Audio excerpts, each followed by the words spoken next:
तो अगर आप बीजेपी सपोर्टर हैं तो अपनी जान हथेली पे रख लीजिए, क्योंकि हाल ही में बाबर का मामला तो आपको याद ही होगा कि उसने जय श्री राम के नारे लगाए और बीजेपी की जीत पर लड्डू बांटे तो उसको मार दिया गया। वैसे ये मामला हाल ही का है और बवाल भी चल रहा है। और वहीं बात करें ममता बनर्जी की पश्चिम बंगाल की, तो पश्चिम बंगाल में टीएमसी में क्या करते हैं वो तो सभी जानते हैं। वहां पे बीजेपी सपोर्टर को कोई हक नहीं है अपनी बात आगे रखने की, क्योंकि जब पश्चिम बंगाल में ममता बनर्जी की जीत हुई थी तो उस समय हिंसा कैसे हुई थी सभी जानते हैं। हाल ही में पश्चिम बंगाल के टीएमसी के एक विधायक ने खुले में धमकी दी है कि अगर आप बीजेपी समर्थक हैं तो पहले घर से ना निकलें, और घर से बीजेपी को वोट देने निकलते भी हैं तो पहले ये सोच लें कि आप रहेंगे कहां। अगर आप घर से नहीं निकलोगे तो सीधे सीधे हम ये समझ लेंगे कि आप टीएमसी समर्थक हैं। वैसे उन्होंने ये तो बोल दिया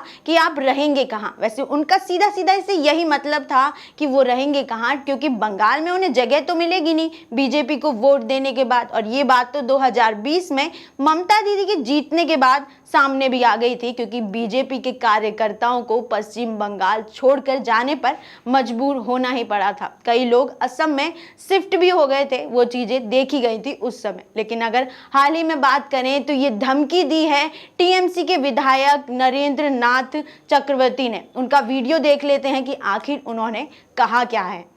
আপনি যদি ভোট দিতে যান আমরা ধরে নেব বিজেপির ভোট দেবেন, ভোটের পর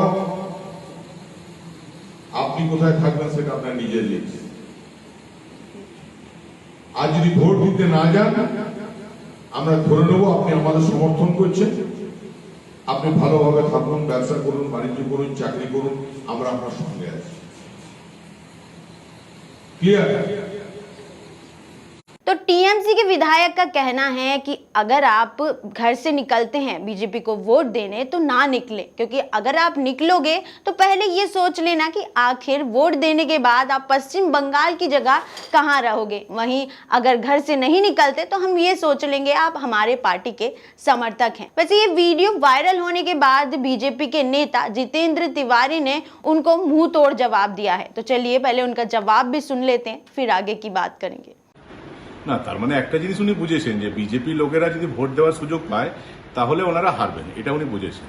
আর এই ধরনের ধমকি দিচ্ছেন, এটা না দিলেই ভালো হয়। উনি তো অনুব্রত মণ্ডলের শিষ্য, তো অনুব্রত মণ্ডল তো কিছুদিন পর হয়তো জেলের মধ্যে থাকবেন। তো এই ধরনের ধমকি যদি দিতে থাকেন তাহলে অনুব্রত মণ্ডলের সঙ্গে লুডো খেলার জন্য জেলেতে এক দুজন লাগবে, তখন হয়তো এনাকে যেতে হবে। এইগুলো না করলেই ভালো।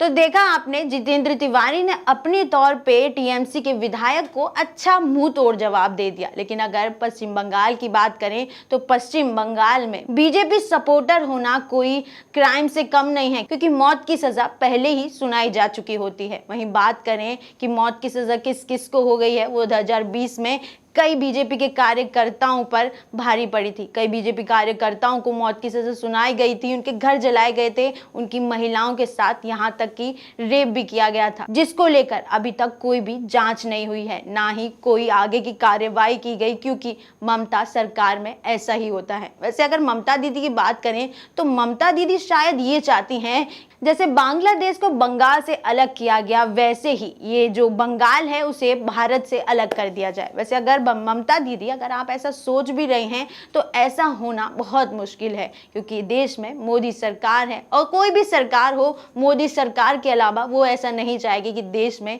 बांग्लादेश अलग हुआ, पाकिस्तान भले ही अलग हुआ, लेकिन अब शायद देश में बंटवारा होना संभव नहीं है। वैसे अगर आपके दिमाग में ये थोड़ा सा भी है तो इसको निकाल दीजिए, क्योंकि ये नहीं होने वाला। वैसे अगर बंगाल में आए दिन की हिंसा देखी जाए तो ऐसा ही लगता है कि राज्य में लड़ाई नहीं हो रही, दो देशों में आपसी बहस हो रही है। वैसे आपका कहना है कि नरेंद्र नाथ ने जो धमकी दी है वो सही है गलत? वैसे गलत तो है ही, पर फिर भी कुछ जो टीएमसी समर्थक हैं उन्हें ये कहीं से भी गलत नहीं लगेगा। हमें कमेंट सेक्शन में जरूर बताएं। फिलहाल इस वीडियो में इतना ही। ज्यादा अपडेट्स के लिए फॉलो करें ऑथम न्यूज।